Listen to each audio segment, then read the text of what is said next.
What is your response to Vice President Vance basically laying most, if not all, of the blame on local authorities not cooperating with ICE, saying that is why there's so much chaos? We have for years worked with federal agencies to drive down violent crime. We've worked with the ATF, the FBI, the DEA, the U.S. Attorney's Office to, for instance, successfully drive down crime on our north side to where right now shootings are at a record low. If this was about safety, then there would be a whole lot of opportunity to partner and do it. But this is not about safety. It's not even about immigration. What we are seeing right now is that this is political retribution. It's about causing chaos on our streets. And no, it's not helpful. The administration subpoenaed you, they subpoenaed the AG, they subpoenaed the governor. Do you see that as something that they're looking at that is legitimately a legal pathway where they're looking for something, or do you see this simply as retribution, which is what Donald Trump has constantly complained happened to him? Right. You don't need to take my word for it. You can listen to exactly what Donald Trump is saying, and he's saying, and many of those that work for him are saying this is about some form of retribution.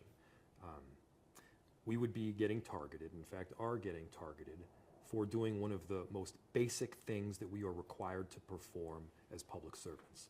And for me, that's speaking on behalf of my constituents. That is a responsibility that I have, an obligation that I have that is written into our city charter. So when I sign that paper and I say that I'm going to faithfully perform my duties as mayor, part of that is speaking for the 435,000 people that I represent and many more that come and go.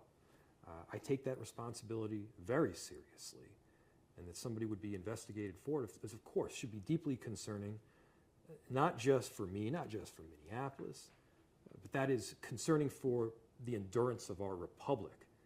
Other countries work that way. We can't here in the United States. Are you going to respond to the subpoena? I'm going to let the attorneys handle what the best legal strategy is on that front. Let me ask you about the new document that came out that was brought up by a whistleblower who said that the policies of ICE have changed in how they are going to use tactics to get into homes, that they can now forcibly enter a home without a judicial warrant if the person that they are looking for it has a final deportation notice. What do you make of that? Different than they've ever done before or any other agency? I guess I don't know enough about the document that you're referencing. I do know about the guidance that we have given to people in the city of Minneapolis in the Know Your Rights campaign that we are running. And what we are telling people is that if they are going to enter a home, a private residence, what they need is a judicial warrant, which is a warrant that is signed by a judge. And the administrative warrant is not enough. ICE is telling their agents that that administrative warrant is now enough. Yeah. And you say? I'd say that it isn't.